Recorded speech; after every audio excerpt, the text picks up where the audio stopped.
Oi, pessoal! Aqui quem fala é Gabriela, professora de Geografia. Na aula de hoje, a gente vai ver sobre alguns problemas ambientais relacionados ao solo e algumas técnicas que podem tentar evitar esses problemas ambientais. A nossa aula é, então, basicamente de conceitos. Antes de começar os conceitos, é importante a gente saber que os problemas ambientais eles podem ser causados naturalmente ou por ação antrópica, ou seja, por ação de algum ser humano. Mas vale ressaltar que os problemas ambientais naturais podem ser intensificados pela ação antrópica. Nosso primeiro problema ambiental é a lixiviação.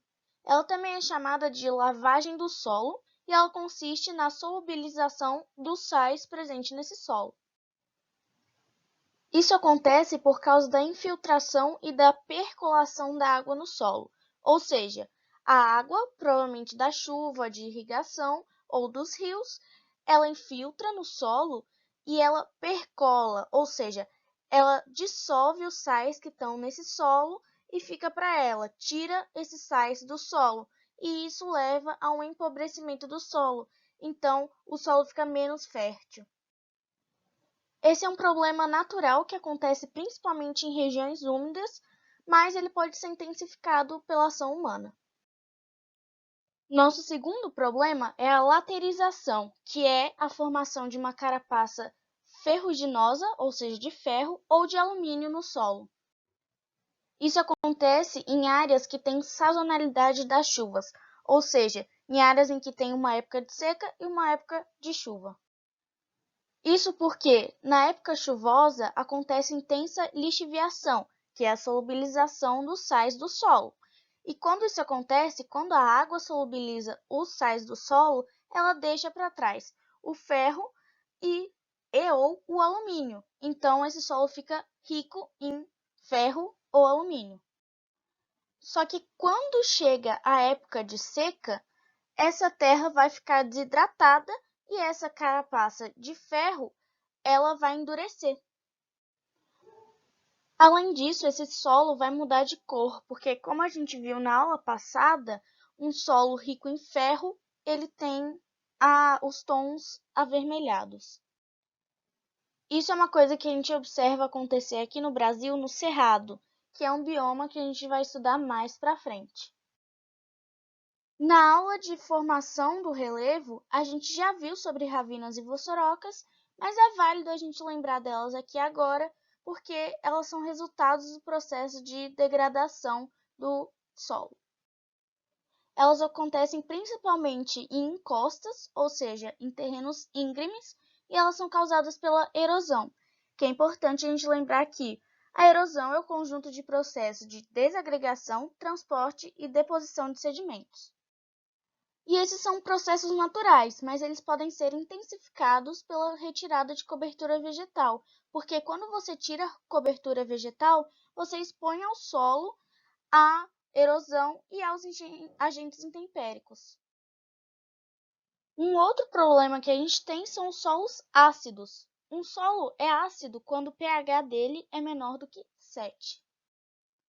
Isso acontece muitas vezes porque nesse solo falta os elementos que deixam ele básico, como cálcio, magnésio, potássio e sódio. E o solo pode ser naturalmente ácido, ou seja, desde o início da formação desse solo, os materiais de origem dele não tinham esses elementos básicos. Mas o solo pode também se tornar ácido, isso através da lixiviação. Novamente, é a infiltração e percolação da água no solo. Aí tem a solubilização desses materiais do solo. Na produção agrícola, eles fazem uma técnica que é chamada de calagem, que consiste na adubação desse solo ácido com cal, que é uma substância que neutraliza o solo e assim pode ter a plantação. Outro problema muito comum que a gente vê sempre nas notícias quando acontece no meio urbano, perto de encostas, é o movimento de massa. O movimento de massa é o deslocamento de rochas ou terra ou lama, principalmente em encostas, do topo até a base. A gente tem 4 principais tipos de movimento de massa.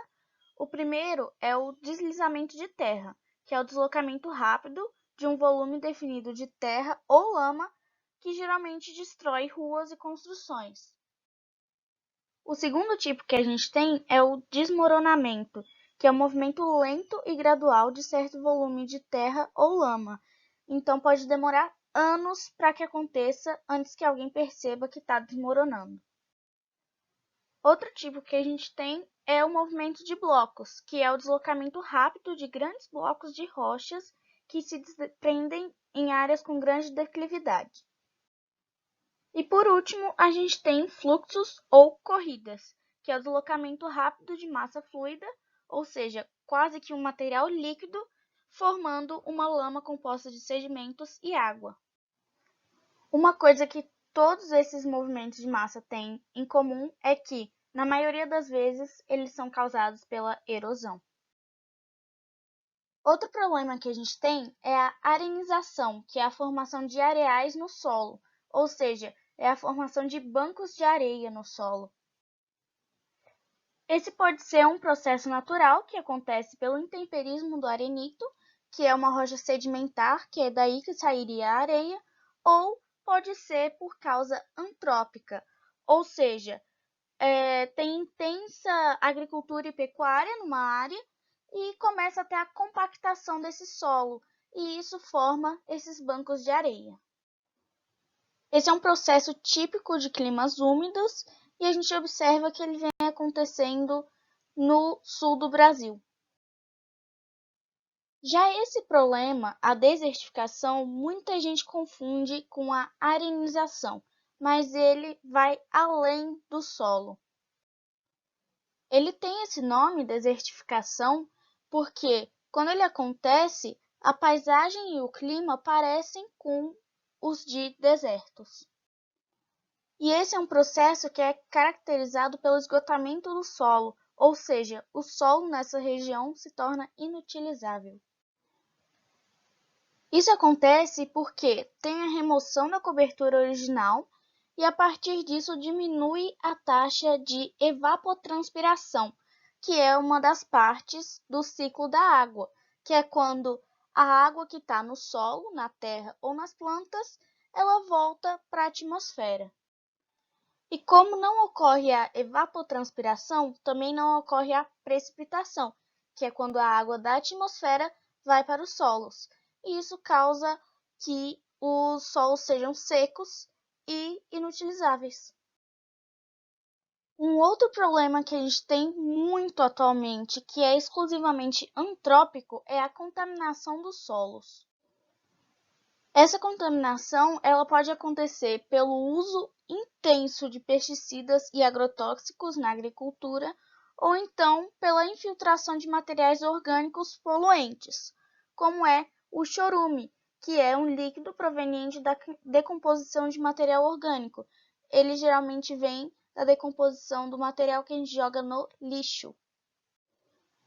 E a infiltração desses pesticidas e agrotóxicos e outros materiais poluentes no solo pode ter como consequência solos impróprios para o uso, porque quando o solo está contaminado, não podemos usar ele para a produção agrícola, ou então a poluição dos lençóis freáticos, que é uma camada abaixo da superfície que não tem um preenchimento com solo nem com rochas, mas tem água lá. E o último problema ambiental que a gente vai ver é a salinização, que é o aumento de concentração de sais no solo. Esse é um problema típico de áreas que têm alta evaporação da água, ou seja, áreas em que a temperatura média é alta durante o dia. Então, a gente pode falar que é um problema típico de áreas de clima semiárido e árido.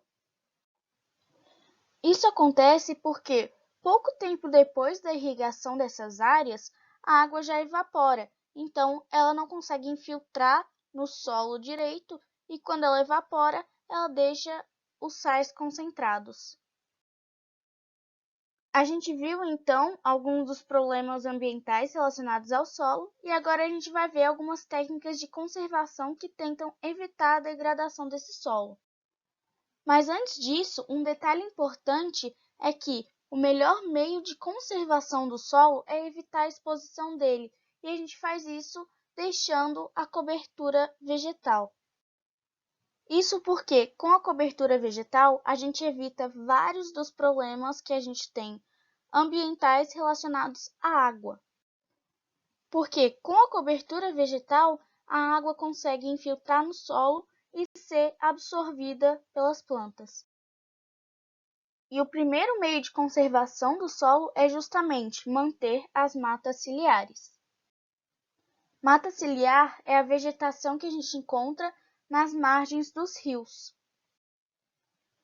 E a gente consegue fazer a analogia das matas ciliares com os cílios dos olhos, porque os dois têm basicamente a mesma função, porque os cílios têm a função de proteger os olhos e as matas ciliares têm a função de proteger os rios.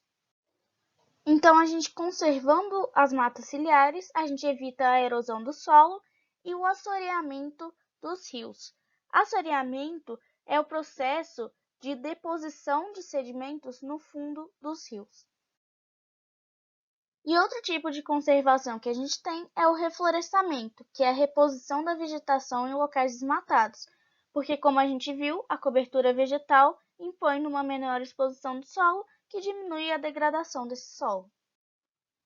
E esse reflorestamento pode ser heterogêneo, que é quando tem a reposição de vegetação de várias espécies diferentes, ou então homogêneo, que é quando tem a reposição de apenas uma espécie. Geralmente, nesse caso, o fim é alguma coisa econômica, como, por exemplo, a produção de madeira ou a produção de celulose. Outra técnica de conservação que a gente tem é o plantio direto, que nesse caso o que acontece é eles cobrem o solo com palha e é plantado em cima da palha. E essa técnica ela tem o menor impacto ambiental possível porque tem o mínimo revolvimento do solo. Outra técnica de conservação do solo que a gente tem é a rotação de culturas. Nesse caso, o que acontece é que uma mesma espécie vegetal ela não é plantada no mesmo local ao longo de um período determinado. Isso diminui a exaustão do solo porque várias espécies vegetais elas necessitam de coisas diferentes do solo, então você não esgota de uma vez todos os recursos desse solo. E nesse caso, como a gente tem certa cobertura vegetal, o risco de terem impactos ambientais naturais é menor. Outra técnica que a gente tem é o pousio, que é o descanso e repouso das terras agricultáveis. Então, depois de uma colheita, você deixa aquela terra descansando antes de plantar novamente. Isso mantém a fertilidade do solo por mais tempo e evita o esgotamento desse solo. Outro meio de evitar problemas ambientais relacionados à água é a irrigação por gotejamento, que é a aplicação de água por meio de gotas no solo. Assim, você irriga apenas o necessário para a planta e evita vários dos problemas que a gente viu antes. Um outro meio de evitar a degradação rápida do solo é a associação de culturas, que é a produção simultânea de várias culturas diferentes no mesmo local. Esse método é levemente semelhante à rotação de culturas, porque, como eu já falei, vários tipos vegetais precisam de coisas diferentes do solo, então assim demora mais para ter o esgotamento desse solo. O problema dessa técnica é que essa vai ser uma produção de alto custo, porque cada cultura depende de um maquinário diferente. Então, para comprar todos os maquinários, aí fica muito caro. E por fim, a última técnica de conservação do solo e provavelmente a mais cobrada nos vestibulares é o terraceamento. Essa é uma técnica empregada em terrenos inclinados e consiste no nivelamento do terreno em diferentes terraços. Então, é como se fosse uma escada com vários degraus, cada degrau bem largo, que a gente chama de terraço. E essa técnica geralmente causa pequeno impacto ambiental e pouca erosão, porque a partir disso a gente tem um maior escoamento e infiltração da água. E uma curiosidade é que essa técnica que a gente usa hoje foi criada pela civilização Inca. Bom, pessoal, essa foi a aula de hoje. Espero que tenham gostado e até a próxima aula.